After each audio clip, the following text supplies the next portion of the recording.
At this time, we will open up questions for Coach. Meg, we're going to start with you. We'll go Meg, Jonathan, Mitch, and I'll work my way over. Hey, Dawn, it's Meg Hall with USA Today. A two-part question for you. One, if you could shed any light on the conversation you had with Geno right before the buzzer there ended. And two, last year to this year obviously is a big swing from Final Four game. Can you just describe the emotions of last year's Final Four game losing and then today winning and just any sort of redemption or anything that you might feel? One, you can ask Geno the question. You know, he's the one that initiated the conversation. I don't want, what happened there to dampen what we were able to accomplish today. And the difference is, experience. I think losses, when you have losses that hurt, but you really understand the why. I think UConn was a really well-oiled machine. And if you didn't have disruption and consistent disruption, and you allow them to play as freely as they want to play and shoot as freely as they shoot, they're very efficient and very, very good. Our whole objective was to get them to shoot as inefficiently as possible. Make them put the ball on the floor. Don't give them as many catch and shoot opportunities. And I thought our kids really locked in to that. They were scrappy. They were in gap help. They were contesting shots. UConn got back in the game, and they were unbothered, right, by it. They knew what they had to do. And I'm just proud because quite honestly, to play them the first time we played them last year, which was in February, I think, or January, and then come back and play them in the national championship game. I didn't know how we could come up with 25 points because they beat us by 25 points the first time. And then when you have an uphill battle and how you're going to accumulate some points. We just didn't have enough offensive firepower in the national championship game or the first time we played them in the regular season. This time I thought we had enough firepower from an offensive standpoint. And then just from a defensive standpoint, this team has gotten better defensively in belief and utilizing their God-given abilities to lock in. I thought it was a performance that makes you super proud when they're able to execute. Like, you can see it as a coach, but sometimes the players don't see it.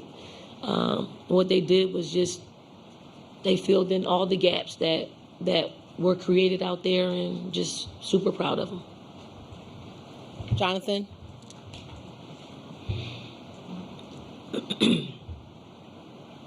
Thanks. Jonathan Tannenwald from the Philadelphia Inquirer. Dawn, it is, I believe, 3 straight national championship games for you. And what is it, I think 4 in the last 5 or something like that. And I know that each has its own story, but in the big picture, does that have meaning for you in a moment like this? You said 4 of the last 5? 4, I believe it's 4, 4 of the last 5, I think, and the last 3 in a row? Well, for me, I'm haunted by 2023. 2023. I'm haunted by that particular Final Four because of the players that we had and the season that we were having, and it got upended, and I never got a chance to play. I never got a chance to coach the freshies anymore, and I just thought that, and we won it the following year, but that particular group was pretty special, and I'm still haunted by it. I think for me, I just try to, if we ever get the opportunity to be in that position again, which we were today, but we're going to lay it on the line. Okay, we're going to lay it on the line, try to figure out ways in which to win the game, and I thought our kids locked in today. And they don't know that. They don't know that about 2023. But anytime you get here, you want to give your best shot at winning and advancing. Our next 3 are going to be Mitch, Doug, then John. Yeah, Dawn, Mitch Northam, USA Today. Yesterday you talked about how you were confident that Tanaya was ready for the stage and the bright lights, and she just talked about how you were saying, meet the moment. How did you see her do that tonight? You see players, they just have a a different look, and when they have it, it gives you confidence to know that they're ready. Like, you know, some players that you got question marks about whether or not they're ready to meet the moment. I didn't have any of that with Tanaya. Didn't have any of that with Raven. Like Joyce, you know, none of that. But for Tanaya in particular, you know, I think not Tanaya just made huge sacrifice, individual sacrifices. Wasn't, you know, an All-American this year. So I want her, if she's not going to get the individual awards, I want her to be a part of a national championship team. Go to our left, Doug. Hey, Coach, Doug Feinberg, the AP. They cut it to 4 on Sarah's 3 with about 4.5 minutes left. They didn't score a basket the rest of the way. Just talk about the defense for that last 5 minutes or so and the whole game. And I think tonight there was a masterclass you told them after the game. So just the defense effort you guys put forth to get this win. Yeah, I just thought that we made it real difficult for them to get clean looks. We made them put the ball on the floor, and that's disruption to UConn because they're a passing team. They like to assist, and they did get 15 assists on 19 field goals. Now, if they're allowed to play that way throughout an entire game, they win. They win. So I thought our players just locked in. Once we built a little lead, you know, we got suggestions from coaches as to, you know, should we change our defense? Should we start switching everything? I was like, no. Like, this is what is working. Let's continue to do what's working. And we just created a lot of disruption. And I didn't really realize they didn't score a point in the last 4 or 5 minutes. I was just really concentrating on coaching our team up and just try to score more points because they can generate points, you know, in a short period of time. Coach, we're staying to our left. John. Coach, people often talk about you, but how much of this run is a direct reflection of your players and the culture you guys have been able to command on and off the court? Well, I mean, here's what we do. Like, here's, you know, I love basketball. Like, it's my passion. It is the very thing I don't cheat on. It is, and I've been that way growing up in the projects in Philly. Like, I've had people come in and out of my life. Basketball wasn't one of them. And then my experiences of loving up on the game, in return, it's tenfold. Like, my cup runneth over when it comes to just what basketball has meant to me. And I coach from that. I coach from the love of what basketball can do for you. It can do for your families, can do for creating young people who will go out in the world and understand through basketball. There's some incredible lessons and success stories that make you valuable to whatever situation that you're going to be in. And I'm just so happy that we got the victories to help keep young people confident and knowing that they're, you know, the sacrifices and the hard work that they put into it, you know, you win some of them. You don't win all of them, but you win some of them. Coach, we're staying to our left in the back. Coach, Marky Freeman, Rising Media Stars. In the first half of the game, you had Raven Johnson at 5'9", matched up with Sarah Strong. What was the strategy behind that, and how would you describe her performance? Well, I mean, we went to a smaller lineup just to match what they were doing out there. And I mean, Raven thrives on any matchup. Like, Sarah Strong is not the tallest player that she guarded. We were put in a position where she guarded, Kentucky's big, Strack. So we know she's fearless when it comes to who she's guarding, and she takes really great pride in not allowing people to score on her. So when you have a guard like that has elite defensive skills, you let them be great. Well, Cameron, Annie, Alexa. Cameron Tigger, The Athletic. Dawn, I'm curious. You guys had, I think, 8 personal fouls in that game. I'm just curious if you could speak to just how well your team defended the basket without putting them on the free throw line, without giving them kind of easy points there.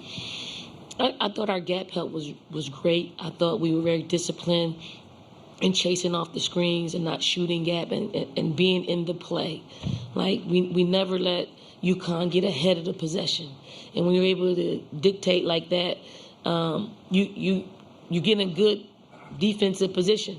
I mean, I thought it was great. It was actually far greater than I envisioned. If you're looking to learn how to trade, a community is very important, and I've joined. Dawn, even beyond the exchange that we saw at the end of the game between you and Geno, there was a moment in the fourth quarter, Geno was talking to Holly Rowe and was evaluating your communication style with officials. What's your response to, again, that exchange at the end of the game and his evaluation criticism of your communication styles with officials? I think that's a Geno question. Alexi Phillip, ESPN coach, your players were saying that you were pretty mad or animated at halftime. What was, I guess, your message to them? What were you fired up about, and how did you see them respond in the second half?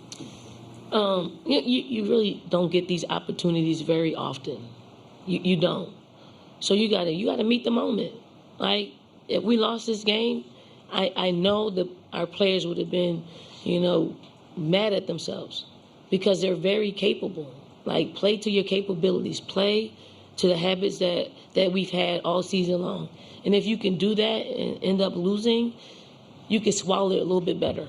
But when you don't meet the moment and you don't play to your ability, it always leaves, you're skeptic. And then it just doesn't stop there. And then you start pointing the finger about, was I put in the best position to win a basketball game? So, it is, you got to get under their skin a little bit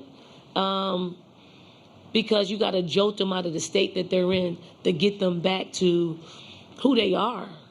Like, who they are. And what you saw in the second half was who they are on both sides of the basketball, just making plays to get it done to help us get a win. Stand to our left. If you can raise your hand higher, we can get the microphone to you. Dawn, Michael Rosenberg, Sports Illustrated.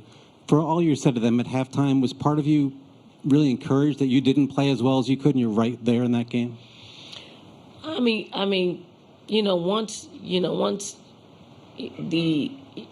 Once I got out what I wanted to say, which is meet the moment, then you decompress and you just give them information that is valuable. And my information was them, like, we're right there. To hold a team, like UConn at 26 points, you're doing some really great things, okay? Really great things. And I just thought, our offense, we were just making, not the right decision.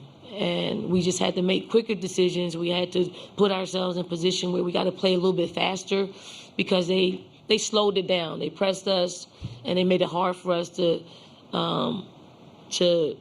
outlet the ball. And we walked it up and played half-court basketball. Once we broke into getting the lead when we start playing a little bit faster, getting the ball up the floor and actually trying to score. We'll try to stay in transition a little bit longer than we were in the first half. Staying to the back. She's standing in the back, Coach. Hey, Coach Staley, Christina Walker from Christina Girl Hoops TV. Both you and your players talked about the concept of being locked in.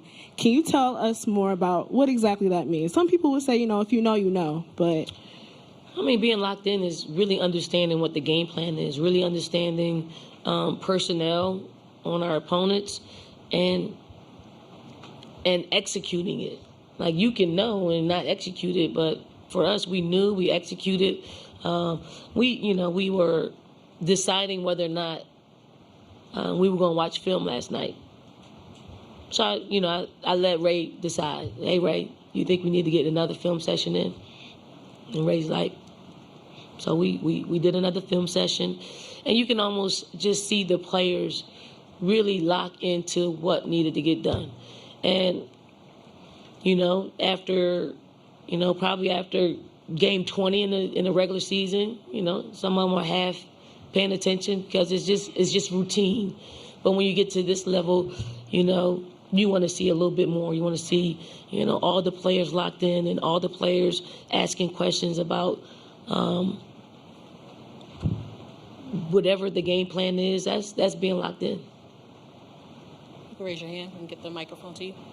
Nick Boncel with Rancho Solano High School Sports Journalism.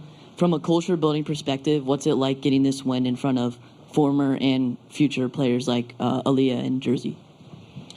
And who? Aaliyah and who else? Jersey Robinson. Well, I really can't speak on her, right? But Aaliyah, like I'm always happy to see Aaliyah. Again, you know, I think the 2023 game, Final Four, she was a part of that. And every time that we see each other, you know, I think it drives her a little bit too. So I'm just proud. I know she's proud. I know she is proud of every team that's come after her, knowing what she went through and knowing what they're going to. So, you know, I'm proud when we're able to make our alumni proud. Take our last question for Coach in the back. Shantiana Keys, Rising Media Stars. Coach, in the fourth quarter, I think there was an extended period where Raven was on the bench there, and I know you speak highly of how she, controls tempo and is, a coach on the floor. I'm curious if you're willing to share why she sat for that extended period. One, I thought Maddie McDaniels did a really great job. Like, sometimes when you're coaching a game, you're looking for a unit that can play well together. And if, the more time that we could have given Raven on the bench, the fresher she was going to be when she returned. And, I mean, Raven's the first one will tell you, let her stay. Let her, she's doing great. Let's not. And that's the way, that's the way we operate. It's about what units working together. And once you have a strong enough culture, when you can sit your All-American point guard for an extended period of time in the fourth quarter, and they really understand that it's about winning. And Raven's the best at really understanding. She only wants to win. So thank you for your time tonight, Coach, and best of luck on Sunday.